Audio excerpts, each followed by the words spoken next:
Ce qui nous inquiète, c'est qu'on voit se dessiner une manipulation du vivant et de l'humain, alors même qu'on est très attentif à tous les équilibres de la planète, de toutes sortes.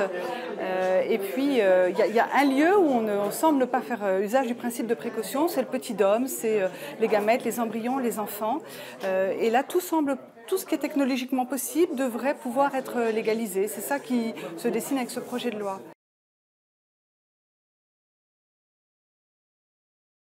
Le projet annonce la PMA pour toutes, mais en réalité c'est de la PMA pour tous qu'il s'agit, puisqu'à partir du moment où on accepte que des femmes qui ne souffrent pas d'infertilité soient inséminées par des donneurs, il n'y a aucune raison d'exiger des autres l'infertilité, et dès l'article 1er du projet de loi, c'est clair, la condition d'infertilité disparaît. Donc en réalité nous parlons de la PMA généralisée, et au passage le projet de loi autorise le recours à des donneurs dans les 2 branches. Donc maintenant, tout un chacun pourra décider de passer par la PMA pour concevoir un enfant issu de donneurs dans une branche, une autre, avec des parents, un parent, 2 parents de même sexe, de sexes différents, et aux enfants de s'adapter en fonction du projet qu'ils sont supposés satisfaire.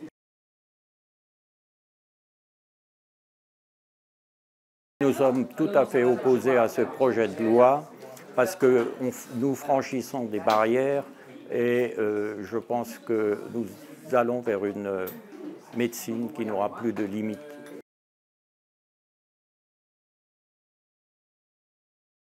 Il me fait peur parce qu'il menace les droits de l'enfant, il menace la filiation, il menace le fait d'avoir un père, une mère, un enfant.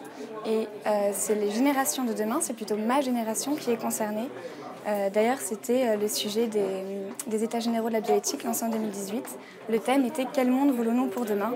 Il s'avère que la génération de demain, c'est nous, et donc nous avons le droit de nous exprimer à ces sujets.